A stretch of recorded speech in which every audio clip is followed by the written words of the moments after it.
अस्सलाम वालेकुम नाज़रीन, आज का सच के साथ मैं हूं नदीम हुसैन।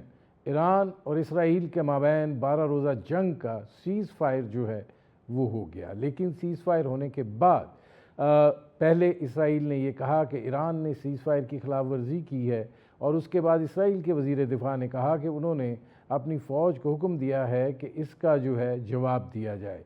लिहाजा वो जवाब दिया गया और ईरान के 2 मकामात पर जो हैं तेहरान में धमाके सुने गए। बुनियादी बात यह है कि इसके ऊपर अमेरिका के सदर डोनाल्ड ट्रंप, जिन्होंने बड़े तमतराक से ये ट्वीट करके ऐलान किया था कि दोनों के माबैन सीज़ फायर हो गया है, इस सूरत हाल पर बरहम नज़र आए। वो इसराइल पर ईरान से ज़्यादा गुस्से में दिखाई दे रहे थे, और उन्होंने नेतन्याहू से, जो कि इसराइल के वज़ीर आज़म हैं, टेलीफोन पर बात की और उनसे कहा कि अपने तैयारे जो हैं वो फ़ौरन वापस बुलाओ। ये सूरत हाल जो है इसमें लेके ये एक गैर यकीनी की मामलात हैं, और ये सवालात उठ रहे हैं कि क्या ये सीज़ फायर जो है ये चल पाएगा, कायम रहेगा, और इसके बाद की जो सूरत हाल है कि ये किन बुनियादों पर ये सीज़ फायर जो है वो हुआ है, ज़ाहिर है वो अभी सामने नहीं है। लेकिन अगर देखा जाए तो क्या इसराइल और अमेरिका दोनों ने इस जंग के हवाले से अपने अहदाफ जो हैं वो हासिल किए हैं, क्योंकि इसराइल जो है उसने बग़ैर अमेरिका की शय के ईरान पर हमला नहीं किया था, और ये बात जो है ये अब आप सामने आ गई है। ये बात कही गई कि ईरान का जो जौहरी प्रोग्राम है वो ख़तरा है, और ईरान को किसी कीमत पर जो है वो जौहरी ताकत नहीं बनने दिया जाएगा। क्या अमेरिका और इसराइल जो दोनों ईरान पर हमला आवर हुए इस मकसद में कामयाब हुए हैं, ये तो आने वाला वक्त बताएगा, क्योंकि अभी तक IAEA इस बात का जो है मुकम्मल तौर पर तजिया नहीं कर पाई है कि ईरान की एटमी तनसीबात जो हैं उनको किस कदर नुकसान पहुंचा है। इस वक्त IAEA के जो इंस्पेक्टर्स हैं वो तेहरान में मौजूद हैं, लेकिन उनको अभी एक्सेस जो है वो नहीं दी जा रही है। दूसरी चीज़ ये है कि ईरान जो है, जो फ़र्दों का उनका एटमी तनसीब थी, वहाँ से 400 किलोग्राम जो है अफजुदा यूरेनियम वो उन्होंने मुंतकिल किया है। कहाँ मुंतकिल किया है ये भी कोई नहीं जानता है, और अब मगरबी मीडिया जो है वो इस हवाले से बहुत परेशान दिखाई दे रहा है। दूसरी चीज़ ये थी कि ये रजीम जो है इसको हटाया जाए। क्या ये मकासद जो हैं इसके नज़दीक भी पहुँचे हैं?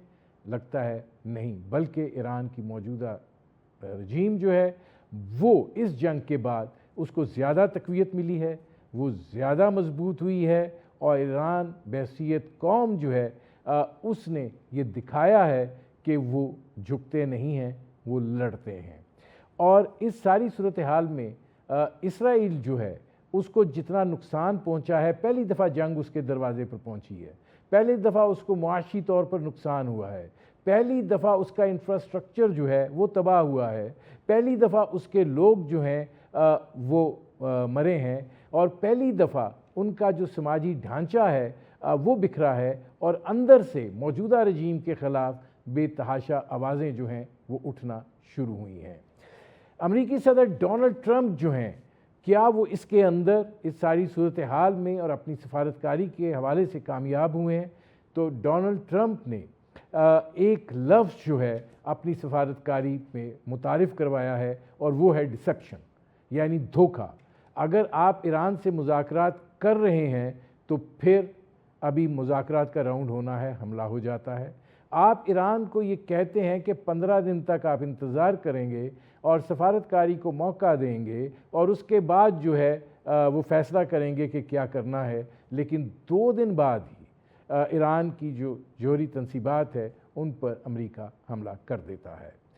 अमेरिका ने इस हवाले से अपनी साख जो है वो ज़रूर खोई है, और क्या आलमी मामलात के हवाले से जब इस कदर संजीदा सूरत हाल हो, इस कदर हिसास नौयत की सूरत हाल हो, तो क्या सदर डोनाल्ड ट्रंप जो हैं वो काबिल एतबार हैं? इसके ऊपर एक सवालिया निशान जो है वो ज़रूर लगा है। लेकिन अब इस सीज़ फायर को लेकर आगे के जो जुज़वियात हैं उन्होंने तय होना है, और क्या इस सारे मामले के अंदर गज़ा जो है वो नज़रअंदाज हो जाएगा, ये भी एक अहम सवाल है। ईरान जो है उसने अपनी एक हैसियत मनवाई है, उसने इसराइल के नाकाबिल तस्खीर होने के तसव्वुर को ज़मीन बोस किया है और उसने इस बात को भी साबित किया है कि अगर आप सलाहियत रखते हैं या नहीं रखते हैं, आपके अंदर जिगरा है और आप खड़े हो सकते हैं तो आप अपना दिफा कर सकते हैं, और ईरान ने ये करके दिखाया है। अब इसके नतीजे में इलाकाई सूरत हाल भी बदलेगी, नई अलाइनमेंट्स होंगी और जाहिर है कि पाकिस्तान का भी इसमें एक किरदार जो है वो अहम होगा। पाकिस्तान ने इस सारी सूरत हाल के अंदर एक बहुत मुतवाज़न किरदार अदा किया है, सफारतकारी में बहुत मुतहर्रिक रहा है और ज़ाहिर है कि जिस तरीके से अपने इलाक़ई और ज़ाहिर है दीगर ममालिक के साथ सफारती ताल्लुक़ या रवाबित किए हैं, वो इस बात का सबूत हैं कि पाकिस्तान जो है वो अब सफारती सतह पर कितनी अहमियत बनाता चला जा रहा है और उसके बारे में जो तासुर था वो भी ज़मीन बोस हो गया है। ये वो सूरत हाल है जिस पर करेंगे बात, और हमारे साथ मौजूद हैं एजाज़ चौधरी साहब, साबिक़ सेक्रेटरी ख़ारजा रहे। एजाज़ चौधरी साहब, ये फरमाइएगा कि ईरान और इसराइल के माबैन जो सीज़ फायर हुआ उसके फ़ौरन बाद ख़िलाफ़ वर्जी भी हुई, डोनाल्ड ट्रंप साहब बड़े बरहम दिखाई दिए और वो इसराइल पर बहुत बरसे भी हैं। आपको ये एक गैर यकीनी की सूरत हाल दिखाई देती है या आप ये समझते हैं कि ये जो सीज़ फायर है ये होल्ड करेगा? फायर जो है वो वक्ती तौर पर तो रुक जाएगा मामला, लेकिन तनाज़ा तो अपनी जगह है। तनाज़ा तो ये है कि इसराइल जो है वो फ़लस्तीनियों को जिंदा नहीं रहने देना चाहता और बहुत सारे ममालिक बशमूल ईरान उनको एतराज़ है कि ये नहीं होना चाहिए। फिर इसराइल ने समझा कि मैंने तो सारी रेजिस्टेंस ख़त्म कर दिया है, ईरान रह गया है, चलें इसको भी ख़त्म करें किसी तरीके से, रिजीम चेंज करें इनकी। लेकिन उनको शायद अंदाज़ा नहीं था, अंडर एस्टिमेट कर गए कि ईरान के पास तो ये कुव्वत थी कि वो जवाब दे, और जब उन्होंने जवाब दिया तो अब इनको समझ नहीं आ रही थी कि हुआ क्या हमारे साथ। इस वजह से उन्होंने रिक्वेस्ट की अमेरिका को कि भाई किसी तरीके से आप रुकवाया जाए। तो मैं समझता हूँ कि अमेरिका और इसराइल दोनों ने अंडर एस्टिमेट किया है, मिस कैलकुलेट किया और ईरान पे हमला किया। ईरान के पास इस्तात थी और उन्होंने उसका जवाब दिया उनको। अच्छा, इसमें एजाज़ चौधरी साहब ये फरमाइएगा कि इसराइल जिन अहदाफ के साथ हमला आवर हुआ और अमेरिका ने उसका साथ दिया, यानी रजीम चेंज, यानी जौहरी जो ताकत है वो ना बनने देना, उनके जौहरी प्रोग्राम को मुकम्मल तौर पर तबाह कर देना, और उसके साथ साथ जो ये एक तसव्वुर था इसराइल का कि वो नाकाबिल तस्खीर है और जो चाहे वो कर सकता है, आपको लगता है कि एक तो उनके इस तसव्वुर ज़मीन बोस हुआ है और दूसरा ये कि अहदाफ तो वो अपने कोई नहीं हासिल कर पाए हैं? जी, मैं इत्तेफाक करता हूँ आपकी बात से, उन्होंने नहीं कर सके दोनों अहदाफ। एक रिजीम चेंज, वो भी मिस कैलकुलेशन पे कौन सी आप रिजीम चेंज कर सकते हैं, वैसे भी असूली तौर पर भी गलत है। और दूसरा ये कि ये कोई लीबिया नहीं, कोई इराक नहीं कि आप इस तरह रिजीम चेंज कर लेंगे, मजाक है, इतना बड़ा मुल्क है। तो इस वजह से वो भी नहीं हुआ। और जो न्यूक्लियर ये कहते हैं कैपेबिलिटी खत्म की है, कोई खत्म नहीं की है, बिल्डिंग्स तबाह की है, न्यूक्लियर फिसाइल मटीरियल उनके पास मौजूद है। 4 साइंटिस्ट मारे हैं और साइंटिस्ट आ जाएंगे। तो इस वजह से मैं समझता हूँ कि दोनों अहदाफ में ये कामयाब नहीं हुए। नाज़रीन, हमारी गुफ्तगू जारी है, वक्त हुआ एक मुख्तसर से कमर्शियल ब्रेक का। Welcome back. अच्छा, अब इसमें एजाज़ चौधरी साहब ये फरमाइएगा कि ज़ाहिर है ये सीज़ फायर तो हुआ है और इस सीज़ फायर को किया गया है जब ईरान ने कतर पर अमरीकी जो अड्डा है उसके ऊपर हमला किया और उसके बाद एकदम सफारतकारी हुई और कतर पड़ा और फिर ये सीज़ फायर जो है वो हुआ। आपको लगता है कि इसके अंदर कुछ पैरामीटर्स तय किए गए होंगे या इसमें कोई शराइत जो हैं वो होंगी, कोई बुनियाद होगी इस सीज़ फायर की? देखिए, यही हुआ होगा मेरे नज़दीक कि भाई जब अमेरिका ने हमला किया तो और इतना डराया कि देखिए अभी हम और भी कर सकते हैं, तो उनका ख्याल था कि ईरान जवाब नहीं देगा। जब ईरान ने कतर के उसके ऊपर हमला किया तो अरबों ने भी कहा होगा उनको कि जनाब ये तो आप हमें भी बीच में लपेट रहे हैं, आप हमारे मुल्क को मेढे बनाए हुए और आप देखिए हम उन पे अटैक शुरू हो गए हैं। उन्होंने भी दबाव डाला होगा और साथ ही साथ इसराइल जो पहले से ही वहां पे उनके यहाँ बड़ी खौफो हरास की एनवायरनमेंट है, तो ये सब कुछ मिल मिला के उन्होंने अमेरिका को कहा होगा जी अब आप सीज फायर की तरफ चलें। और ईरान तो पहले ही रेडी था सीज फायर के लिए कि अगर ये करते हैं तो मैं समझता हूँ कि इसमें अमेरिका को और इसराइल को पसपाई इख्तियार करनी पड़ी है, और बेशक अपने फेस रखने के लिए कुछ भी कहें, और ईरान जो है वो उसकी पोजीशन बेहतर साबित हुई। इसमें एक बात कही जा रही है कि देखें अमेरिका की जो डोनाल्ड ट्रंप जिस तरह की सफारतकारी कर रहे हैं उसमें एक नए लफ्ज़ का उन्होंने इजाफा किया, वो है डिसेप्शन, यानी धोखा। कि मतलब आप एक तरफ कहते हैं मुज़ाकरात कर रहे हैं, आप इसराइल को कहते हैं 2 दिन बाद चढ़ दौड़ता है, फिर आप कहते हैं मैं 15 दिन लूँगा, आप 2 दिन में हमलावर हो जाते हैं। तो इससे डोनाल्ड ट्रंप की साख को और अमेरिका के मामलात के अंदर जो उनका असर रसूख है उसको कितना धचका लगा है? काफी धचका लगा है जी, क्योंकि ये कोई तरीकाकार तो सही नहीं है। जो 2 दिन पहले कह रहे थे कि 15 दिन बाद फैसला करूंगा, फिर अचानक हमला कर दिया। हमला अचानक तो नहीं होता, उसकी तैयारी की गई होगी, उसकी प्लानिंग की गई होगी। तो ठीक है, जंगों में थोड़ा धोखा थोड़ा फ्रेब तो चलता ही है, लेकिन मैं समझता हूँ कि ये जंग में अमेरिका तो शरीक नहीं था, अमेरिका तो बाहर था। अगरचे उसकी पुष्पनाई इसराइल को मुकम्मल तौर पर थी, वो शरीक तो नहीं था। तो मैं समझता हूँ कि अमेरिका के सदर को जेब नहीं देता कि वो इस किस्म की बातें करें जिस तरह की उन्होंने ये काम किया। बहरहाल ये उनका अंदाज है, ये उनका स्टाइल है, लेकिन अच्छा हुआ कि उन्होंने ये अमन के लिए राहें भी निकाली हैं। और अगर ये किसी तरीके से सीज फायर होल्ड कर जाए तो सबके लिए बेहतर है, खिते के लिए भी बेहतर है। इसमें एजाज चौधरी साहब, जंग शुरू होने से पहले एक तासुर था कि जैसे डोनाल्ड ट्रंप और नेतन्याहू के दरमियान कुछ तनाव है। अब जो ये सीज़ फायर का मामला हुआ है और इसकी जो खिलाफ वर्जी हुई है उस पर डोनाल्ड ट्रंप जो हैं वो नेतन्याहू पर ज़्यादा बरसे हैं। फ़ोन किया है कि अपने जहाज़ फ़ौरन बुलाओ और ये नहीं हो सकता, और बहुत उन्होंने जिसे कहते हैं सख्त ज़ुबान इस्तेमाल की है। ये किस चीज़ को इंडिकेट कर रही है? यही कि भाई एक तो नेतन्याहू साहब जो हैं उन्होंने अमेरिका को बीच में घसीटने की कोशिश की, जबकि अमेरिका के अंदर बहुत ही ज्यादा इसकी मुखालफत थी कि आप दूसरी जंग में जाएं। इवन डोनाल्ड ट्रंप के जो अपने लोग थे वो भी उनको कह रहे थे आप जंगें रुकवाने वाले बने, आप करवाने वाले क्यों कर रहे हैं। तो इस वजह से दबाव तो था, लेकिन नेतन्याहू को ऊपर उसको पता है कि अगर मैंने ये जंग शुरू की और मैं ये जंग हार गया तो मेरा सियासी मुस्तकबिल मखदूश है। इसलिए वो बहुत ही ज्यादा अभी तक जिद लगाए हुए हैं, क्योंकि जिस दिन ये जंग रुकेगी नेतन्याहू ज्यादा दिनों का मेहमान नहीं है वहां। अच्छा, अब इसमें ये फरमाइएगा कि ज़ाहिर है अब इस सीज़ फायर के बारे में भी एक गैर यकीनी की कैफियत जो है वो अपनी जगह के ऊपर कायम है। आप इलाकाई सूरत हाल जो है ख़ित्ते की वो कैसे देख रहे हैं? क्योंकि ज़ाहिर है कि जो आप इसमें से गज़ा को आपको लगता है कि नज़रअंदाज हो जाएगा इस सारे हालात व वाक़यात में?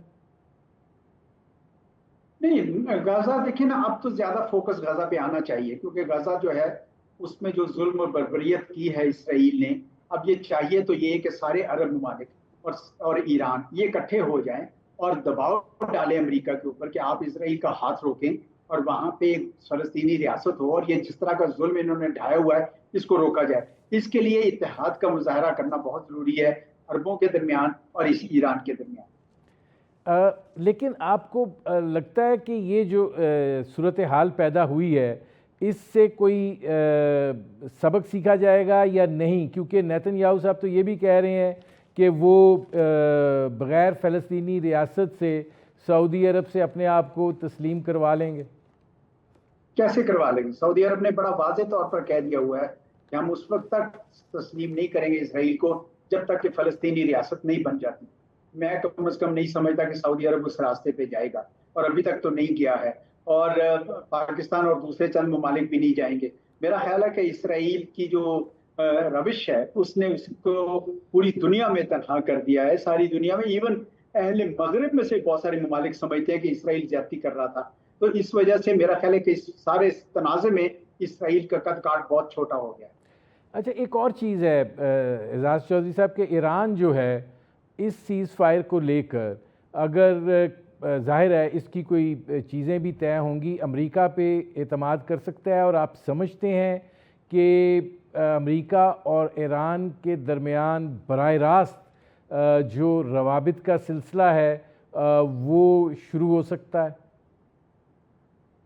देखो, वो तो कई बार हुआ और अभी फिर भी इनकी वो तो 5 राउंड हो चुके थे अमेरिका और ईरान के डायरेक्ट। छठे राउंड से पहले इसराइल ने चूंकि बमबारी कर दी तो सिलसिला रुक गया। क्यों नहीं हो सकता?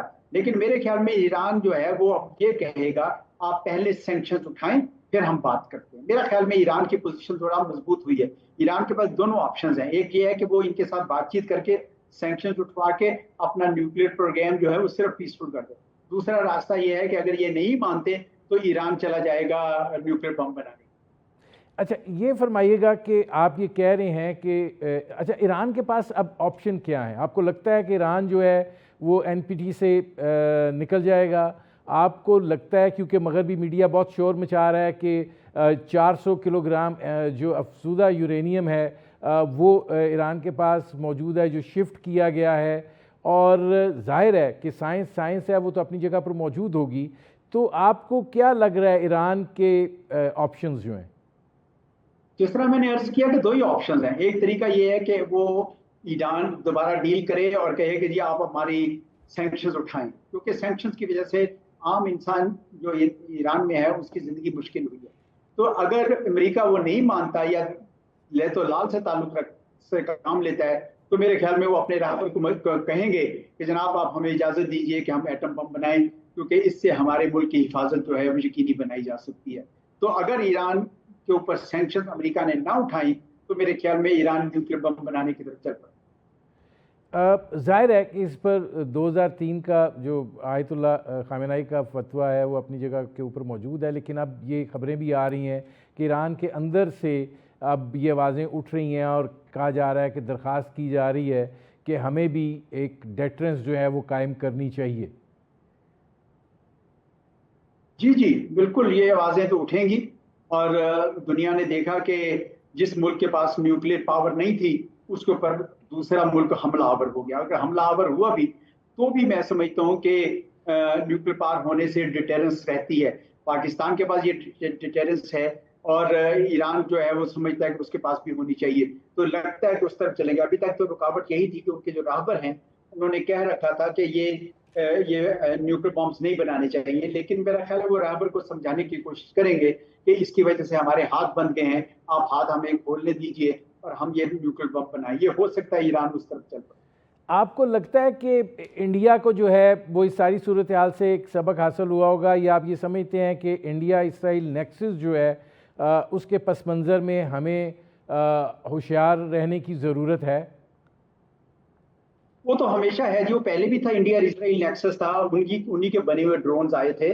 लेकिन मेरा ख्याल है इस दफा ईरान में इंडिया ने चूंकि ईरान का साथ नहीं दिया, इसराइल का साथ दिया है, और तो इस वजह से ईरान भी जो है अब इंडिया को वो जगह नहीं देगा अपने चाबहार के इलाके में जिसको इस्तेमाल करते हुए इंडिया ने पाकिस्तान के खिलाफ जो बलोच टेररिस्ट थे उनको फाइनेंस किया था। तो मेरा ख्याल है कि अब ईरान और इंडिया के ताल्लुकात में वो गर्मजोशी नहीं रहेगी और ये पाकिस्तान के लिए अच्छा है, क्योंकि पाकिस्तान ने ये देखा कि ईरान की सरजमीन को इस्तेमाल करते हुए इंडिया ने पाकिस्तान के खिलाफ दहशतगर्दों को मदद की थी। तो ये हमारे लिए बेहतर होगा। बहुत शुक्रिया एजाज चौधरी साहब। नाज़रीन, ये थे साबिक सेक्रेटरी खारजा एजाज चौधरी, उनकी आपने गुफ्तगू सुनी। वक्त हुआ है एक मुख्तसर से कमर्शियल ब्रेक का। वेलकम बैक नाज़रीन। अब हमें ज्वाइन किया है major general retired Zahid Mahmood ने, मुमताज़ तजिया निगार हैं। जनरल साहब, इससे पहले कि मैं जो ईरान इसराइल सीज़ फायर है उसके हवाले से कोई बात करूं, ये फरमाइएगा कि ये सीज़ फायर होल्ड होता है तो जिस तरीके से पाकिस्तान ने ईरान की सफारती और वैसे मदद की है, आपको क्या लगता है कि एक रवैये में तब्दीली आएगी और फितनातुल हिंदुस्तान के जो कैंप्स हैं और उस हवाले से हमारी जो एक जिसे कहते हैं इंटेलिजेंस मदद है और इस फितने से निपटने के लिए एक मौसर अंदाज में कार्रवाई है, अब आपको उसमें ज़्यादा बेहतरी दिखाई देगी और ये एक पाकिस्तान के लिए बेहतर सूरत हाल होगी? जी बिस्मिल्लाहिर्रहमानिर्रहीम। Nadeem sahab, thank you very much for the invite. देखिए, मैं समझता हूँ कि as far as India is concerned, India की तरफ से तो हम देखेंगे कि थोड़ा सा इंक्रीज होगा जी एप्लीकेशन, क्योंकि उनकी जो ख्वाहिशें थी वो तो these have fallen on its head जी। उनकी ख्वाहिश थी कि ईरान के बीच में कुछ ऐसी चीज हो जाए या इजरायली जो इन्फ्लुएंस है वो बढ़े, और उसके लिए उन्होंने बड़ा सपोर्ट भी किया इजराइल के मूसाद को। अभी जो रिपोर्ट्स आ रही हैं, जो आहिस्ता आहिस्ता भी अनवील होंगी चीजें, जो रॉ ने उनकी सपोर्ट की to create an environment before the war in Iran जी। जिस तरीके से इंक्रेस्ट हुई है, पिन पॉइंट मिलिट्री लीडरशिप को मारा गया, उनके रूम्स के अंदर ह्यूज इंफॉर्मेशन थी जिसमें रॉ ने उनके साथ कोलैबोरेशन की है। और यही कोलैबोरेशन पहलगाम के दिनों में इसराइल ने उनके साथ मिलकर ड्रोन टेक्नोलॉजीज के यूज में, उनके ऑपरेटर्स का यहाँ पर मौजूद होना, क्योंकि इन दोनों का प्लान यही था जी, हनूद और यहूद की जो कॉम्बिनेशन हुई थी और कोऑर्डिनेशन थी कि दोनों जो न्यूक्लियर एक एस्पायरिंग और एक एक्चुअल न्यूक्लियर पावर, इनको जरा रिड्यूस टू साइज किया जाए ताकि ये प्लांट किया जाए और पाकिस्तान को वीक किया जाए। इनको वो समझते हैं, अपना दुश्मन समझते हैं, तो वो तो अभी ख्वाहिशें पूरी नहीं हुई है। बट मैं ओवरऑल समझता हूँ कि पाकिस्तान इस वक्त बड़े अरसे के बाद, मैंने तो कम अज कम अपनी जिंदगी में पहली दफा नदीम साहब ये देखा है कि Pakistan is standing at the right side of the history और बहुत बैलेंस तरीके से खड़ा है। अब हमें अपनी चीजें ठीक करनी है। ऑफ कोर्स ईरान के लिए भी बहुत से लेसन है इसमें लर्न करने के लिए, और ईरान को अब नजर आ गया है कि नजर तो आया है कि कौन रियल दोस्त है और कौन रियल दुश्मन है, या कौन के उसके खिलाफ कंस्पायरेसी करता रहा है। बट आगे चल के अभी रशिया, चाइना, ईरान और Pakistan to a great extent एक बहुत अच्छा ये ब्लॉक बन सकता है फॉर दी इम्प्रूव स्ट्रेटेजिक, एक अपनी रिलेशनशिप को डेवलप कर सकता है जी। आई एम नॉट सेइंग कि आप बिल्कुल अमेरिका के खिलाफ हो जाएंगे, but to create stability in the region, क्योंकि अब एक कंट्री अकेले ना रीजन को स्टेबल रख सकती है और ना उसको प्रोटेक्ट कर सकती है। देखिए, ईरान, पाकिस्तान, चाइना और रशिया और along with the central Asian states, जब तक इस रीजन की स्टेबिलिटी, ये वो ममालिक है जो डिप्लोमेटिक मींस को प्रेफर करेंगे, पॉलिटिकल मींस को प्रेफर करेंगे टू अचीव स्टेबिलिटी। जबकि दूसरी तरफ हम देखते हैं कि स्टेबिलिटी उनकी भी जरूरत है, यूनाइटेड स्टेट्स की भी स्टेबिलिटी जरूरत है इस रीजन में, इसलिए कि वो उनके भी इधर यहाँ पे अजाइम भी है और इंटरेस्ट। जैन साहब, मेरा आपसे सवाल ये था, लेकिन वो मैं अगर मुकम्मल कर रहा हूँ, लेकिन वो स्टेबिलिटी चाहते हैं through the application of the military, तो दोनों अलग एक चीज हो सकती है। बट पाकिस्तान को have to navigate very carefully और ये एक अच्छी चीज डेवलप हो सकती है यहाँ पे। मैं ये पूछना चाह रहा था कि ये जो जंग है इसके अंदर आपको लगता है कि वो जो पहले ईरान इंडिया के दरमियान एक ताल्लुकात थे और हमें जो है, हम बार बार ईरान से ये दरख्वास्त करते थे कि जनाब ये वहाँ से हमारे ऊपर जो है ये एक इंटेलिजेंस नेटवर्क है और वो सारा बलूचिस्तान के अंदर जो फितनातुल हिंदुस्तान जो है वो कार्रवाइयाँ कर रहा है, उसकी वजह से है। अब इस जंग के अंदर पाकिस्तान ने ईरान के हवाले से जो किरदार अदा किया है, तो आपको लगता है कि वो जो सपोर्ट बेस था वो अब इंडिया के लिए वो दरवाज़ा बंद हो जाएगा वहाँ पे इस तरीके से ऑपरेटिव होना?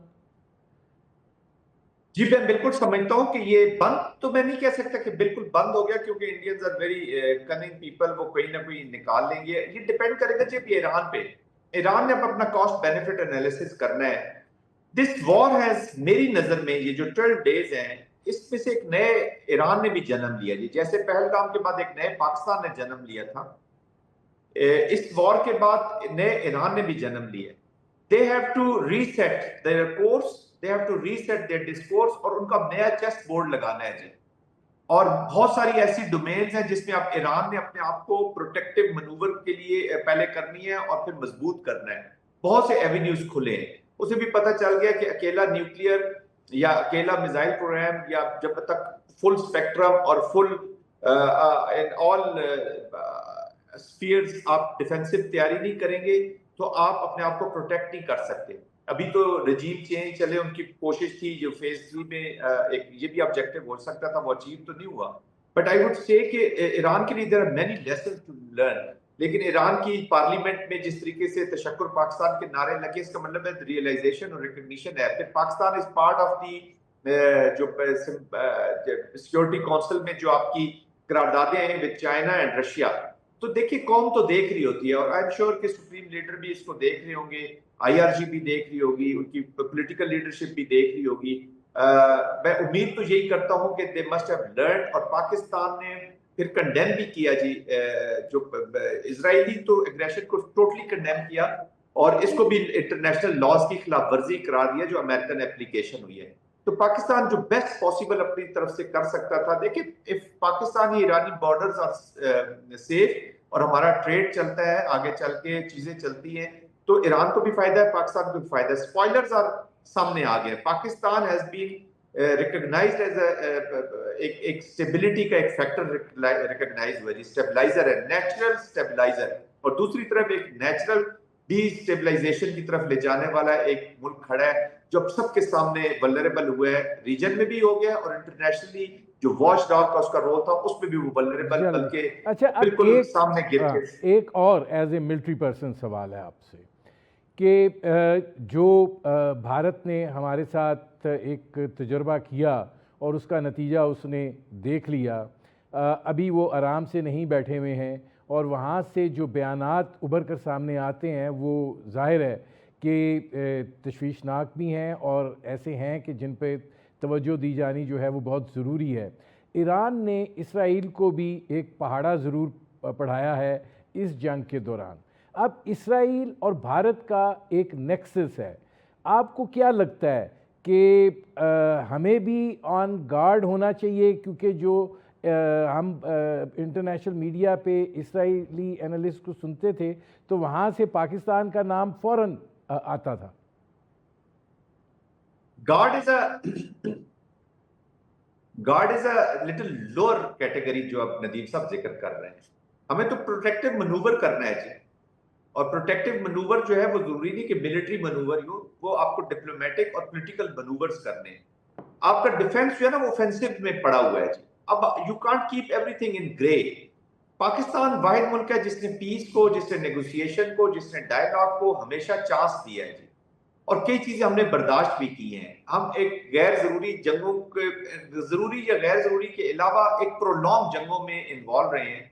और पाकिस्तान का, टू बी वेरी ऑनेस्ट, हमने उस तरीके से इंटरेस्ट को हम ज्यादा बेहतर तरीके से गार्ड कर सकते थे या उसका फायदा उठा सकते थे। I am hinting at our participation in Afghanistan war थी।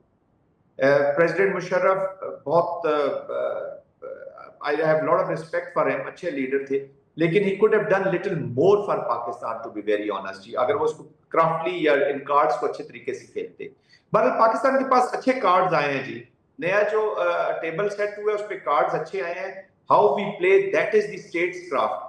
और मेरे ख्याल में कलेक्टिव अप्रोच के साथ हमारी प्रॉब्लम ये है कि हम अब इमीडिएटली इन चीजों से अगर जब अभी थोड़ा सा बेहतर होंगे हालात, तो हम फिर अपने जो डोमेस्टिक एजेंडाज हैं या जो डोमेस्टिक इश्यूज हैं उनमें फिर इतने गुम हो जाएंगे कि हम फोकस नहीं रख सकेंगे। फिर मैं प्रोटेक्टिव मनूवर दूसरे कॉन्टेक्स्ट में ये कहता हूँ कि हमने तैयारी करनी है जी। ये पहलगाम, पहले पुलवामा हुआ, फिर 5-6 साल बाद ये पहलगाम, ये तवातर के साथ होता रहेगा। तो उसके लिए एक ऐसी सिचुएशन में चले जाएं जहां पे हम उनके साथ मिलिटरीली तो डील शायद कर ही लेंगे, लेकिन जो बाकी डोमेन्स हैं, अभी जैसे इंडस वाटर ट्रीटी है, इंडस वाटर ट्रीटी को अगर वो कर रहे हैं तो जरूरी नहीं कि हमने पहले दिन से जंग शुरू कर देने का और सिर्फ बम ही हमारे पास है, और भी वेज एंड मीन्स हमने ढूंढने हैं। How to create stake for India और how to tackle such things in future. कोई डायलॉग एस्टेब्लिश करना है, बात करनी है, फ्रेंड्स क्रिएट करने हैं, दुनिया में ओपिनियन मेकिंग करनी है। तो it is work, lot of stuff, plate is full. सब अपने अपने इस काम के ऊपर अभी जुट जाएं और अपना काम शुरू करें। We can't afford wasting a single moment. अच्छा, एक आखिरी सवाल ये फरमाइएगा कि आप क्या समझते हैं कि ये जो इस वक्त ईरान और इसराइल के माबैन जंग बंदी हुई है, जब आप चीज़ों को ऑन ग्राउंड असेस करते हैं तो आपको लगता है कि जो इसराइल क्लेम कर रहा है कि जी हमने बैलिस्टिक मिसाइल्स का निज़ाम ख़त्म कर दिया, हमने उनके जो जोहरी तवानाई वाला चैप्टर है वो क्लोज़ कर दिया। अगर हम हिस्ट्री में जाएं 1991 में इराक का जब हुआ था तो वो तो फुट ऑन ग्राउंड थे। देखिए जी, उन्होंने क्लेम तो किया है और जितना भी डैमेज जो होना था वो तो अब हो चुका, और अगर वो क्लेम कर रहे हैं कि हमने खत्म कर दिया और सेटिस्फाइड है, there is nothing further to add to it, तो फिर तो अच्छी बात है जी। चले, जो होना था वो नुकसान जो होना था वो तो हो गया, जो सिचुएशन क्रिएट हो रही थी होगी। अगर ये फर्दर एस्केलेशन नहीं होती है तो आई थिंक अब क्लेम कितना सच चलेगा। देखिए जी, न्यूक्लियर प्रोग्राम सिर्फ वेपन्स नहीं होते, या उनकी जो एनरिच्ड यूरेनियम है जिस लेवल पे भी है 600 पे है या जहां पे भी है, वो उनके पास मौजूद तो है जी। और उसके बाद माइंड, दिमाग उनके पास मौजूद है, सिस्टम्स मौजूद हैं। आज नहीं तो कल अगर वो परसू करते हैं तो परसू कर सकते हैं। थोड़ा लेट हो सकता है लेकिन खत्म नहीं हुआ टोटली। तो तब खत्म होता है कि आपने हर चीज खत्म कर दी। माइंड्स हैं, साइंटिस्ट हैं, थीरीज हैं, चीजें उनके पास मौजूद हैं, रिच यूरेनियम पड़ा हुआ है टू सर्टेन एक्सटेंट। तो आज नहीं तो कल वो फिर दोबारा एस्टेब्लिश कर लेंगे, और जरूरी नहीं वो प्रोनाउंसली करें, खामोशी से भी कर सकते हैं। तो ये इस पर क्लेम तो कर लिया गया है, लेकिन इसलिए मैं कहता हूँ पीसफुल मीन्स को इस्तेमाल करना चाहिए। और देखें, we have to address the basic reasons for the conflict. ये याद रखिएगा, जब तक आप फंडामेंटल कॉन्फ्लिक्ट को दूर नहीं करेंगे, absence of war doesn't mean कि यहाँ पर टोटल पीस हो गया जी। ये आपके जेहन में होना चाहिए। तो आई थिंक अमेरिका को भी चाहिए कि जो फंडामेंटल फाइट कॉन्फ्लिक्ट के रीजंस हैं, फलस्तीन के जो इश्यूज हैं, बाकी जो रीजन हैं, उनको एड्रेस करना चाहिए। ये बैटल्स तो आएंगी, फिर दोबारा शुरू हो जाएंगी, वॉर्स फिर दोबारा हो सकती हैं। जब तक ये रीजन रहेगा, जब तक असस बलाए फिर आपको मिलते रहेंगे और आप वॉर करते रहेंगे, उनकी तरफ आप बढ़ना होगा, तब जाके ये सारा ठीक होगा। मेरे प्रोग्राम का वक्त ख़त्म हो रहा है। बहुत शुक्रिया major general retired Zahid Mahmood. नाज़रीन, ये थे major general retired Zahid Mahmood, उनकी आपने गुफ्तगू सुनी। अब तक के लिए इतना ही, इजाज़त दीजिए।